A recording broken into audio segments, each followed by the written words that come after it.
Welcome to Dateline Schools, a presentation of St. Clair County RESA, with your host, Chris Troy. The new year of 2024 is on its way, and with that, new and exciting things at St. Clair County RESA. My guest this week on Dateline Schools is the new Superintendent of RESA, Brenda Tenniswood, who will give us a sneak peek at what the new year will bring to RESA. Hi, Brenda, and Happy New Year. It's so great you were able to join us. Happy New Year, Chris. Always a pleasure. You've been here, about a year and a half now? Absolutely. A year and a half. Very proud. This is a fantastic organization with many, many dedicated expert people. But you didn't come to RESA for this position. You've been here in the St. Clair County Schools for a year or two, right? Oh my gosh. So I originally came to RESA as the Director of Ed Services, but prior to that, I'd been 27 years in East China School District. So long career in education. Very proud teacher, building administrator, central office administrator. You name it, I think I've done it. So what takes a teacher out of the classroom to become an administrator? That's a really good question. And I loved being in the classroom. So it was not that I didn't enjoy kids, because that absolutely is the best part. But I think I wanted to make a difference maybe on a more broader scale. And originally when I made that leap, also very interested in curriculum, instruction, trying to provide support for teachers and the really critical work that they do. Well, I think the thing that's kind of neat, too, from what I've seen you now as superintendent, is you know all the teachers still. You can relate to them since you were in the classroom. Absolutely. Have really tried to maintain those relationships and also still try to get in classrooms. I'm a pretty regular visitor over at Tech and at Woodland and truly appreciate those opportunities just to stay connected with teachers and students. What was it that made you want to become a teacher in education? I wanted to make a difference. I mean, I know teachers say that, but I really loved kids, was really passionate about learning, and really wanted to make a difference in the lives of others. So, Brenda, you replaced some pretty big shoes with Dr. Miller. How much interaction did you have with him before you made this move? Actually, I had the pleasure of working with Kevin for a really long time. I knew Dr. Miller back in the day at East China School District and had a really good working relationship with him there. And then when he was the superintendent, I was the Director of Ed Services. A lot of collaboration. Definitely saw his style of interacting with community partnerships and with superintendents in the area. Kevin is definitely at his heart a people person, so that left certainly lots of really good relationships for me to continue to build and foster as I came into this position. But you've had a really good reputation, too. Everybody I talk to now says, oh, you're working with Brenda. How great of an employer is she? I said, she's awesome. Thank you, Chris. I will say I do really like people. I don't think you can be in this job if you don't like people. And I've always believed that if you treat people the way that they want to be treated, that you just, reap the benefits tenfold. And like I said, when we started on yesterday's interview, I really feel blessed to be here. RESA is comprised of so many caring, unique, funny people. Like the level of humor around here is awesome, but I really at my heart want to build those positive relationships wherever I go. So you've been in education for a few years. What changes have you seen in education? At the heart of it, about making a profound difference in the lives of students, that has remained the same. I think what's changed, certainly technology. I am somewhat chagrined to admit that I can remember the day of the mimeograph and the blue ink masters. Those of you who are listening may not ever have seen that in your career, but just looking at the amazing power that we've been able to unleash with technology, both for the good, and certainly it's also, I think, engendered some challenges, but overall, just the role of technology and how we can communicate so much more efficiently and quickly with both students and parents has been a huge boon.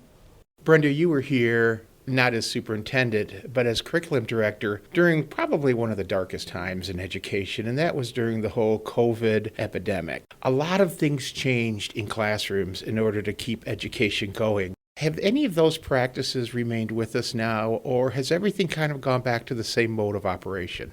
First, I think during COVID, it was so amazing, inspiring, heartwarming to see the efforts that our administrators and teachers went to. Literally within 2 days, we went from fully face-to-face to this new venue called online, and we were all trying to figure out how in the world to make that work. Hours and hours of work went into that at every local level, and I think people really trying to put their best foot forward again on behalf of our kids within the community. So as we've started to come out from COVID, definitely I think the resumption of face-to-face instruction, we've all embraced that. I will say, however, we all really upped our game with technology, much more, I think, adept, but also now looking at how we can strategically and be intentional about how we can use technology maybe more effectively. I know in my world, even looking at meetings, where do they need to be face-to-face? Where can we meet via Zoom, just in terms of increasing functionality and efficiency, so we're not traveling maybe when we don't need to, and we can accomplish the same meeting in a Zoom setting. I will say that I am happy that we're not in 8-hour Zoom meetings any longer, though. Those were a bit tedious. Well, you mentioned technology and how much it's helped us, but with technology comes with a cost too. Yeah. So how do you balance having to provide technology for kids and technology for classrooms as opposed to just the mode of operation before, the books and the chalkboard? One, at the heart of it is really, again, relationships. How can we form relationships, whether we're in front of students or in front of a group of educators, face-to-face, physically in the same location, or in an online environment? So I think that is maybe the common factor. I think the quality of instruction in either case is really built on the quality of that relationship. I will say that it is more challenging in an online environment using technology to continue to maintain those relationships. I think, maybe the pro of technology, though, is we all learn new tools, right? Whether it's a communication tool, whether it's an application that's appropriate to help kids with a certain learning content, becoming more adept and knowledgeable about what tools are out there is definitely a plus. Maintaining the relationships has definitely been one of the challenges. Well, Brenda, we're in a new year, 2024. It's hard to believe how fast time goes. As a superintendent of schools, do you have some hopes and some dreams, some goals that may seem really big, but in time, could work out? Oh, absolutely. I think, maybe one of the maintenance goals is just continuing to work with our community partners and with our local schools to continue to really focus on high quality education for our kids so that every student feels valued, feels supported, and really is able to meet their potential that we know all of our kids have. So that's really aspirational. And then when you break that down, how might we continue to really look about education? We know coming out of COVID that there's still some gaps. So how can we continue to fill those needs? Mental health of our students continues to be a real need in the community. We've had some grant programs, but again, how can we really wrap our arms around students to make sure that they have everything that they need to be healthy and happy? That's a really broad goal. Do I think that is attainable? Absolutely. I think another goal that I see is as an organization, we have great relationships with local businesses, with community enterprises and entities, and I really hope that we can continue to build those across the county. Long term, we would like to have a system for our students' career and college readiness and awareness so that every one of our students graduates as a really productive, engaged learner with a plan ahead of them so they know what they want to do after school, that it includes some post-secondary learning, whether it's trade school or a 4-year university or 2-year university, but really having a very sustained system. We've got great things going on in our county, but how can we pull it together so that every student has those opportunities? I encourage all our listeners out there to take a moment and take a look at SCCRESA.org. The amount of programs that we have, the amount of opportunities for just not only our students, but the community too, is really quite overwhelming.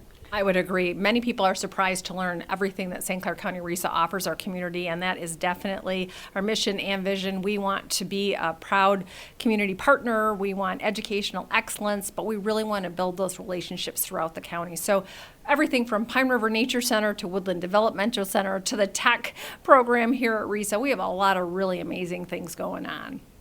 Well, thank you so much for taking your time, and Happy New Year again. For Dateline Schools, I'm Chris Troy. Dateline Schools is a presentation of St. Clair County RESA.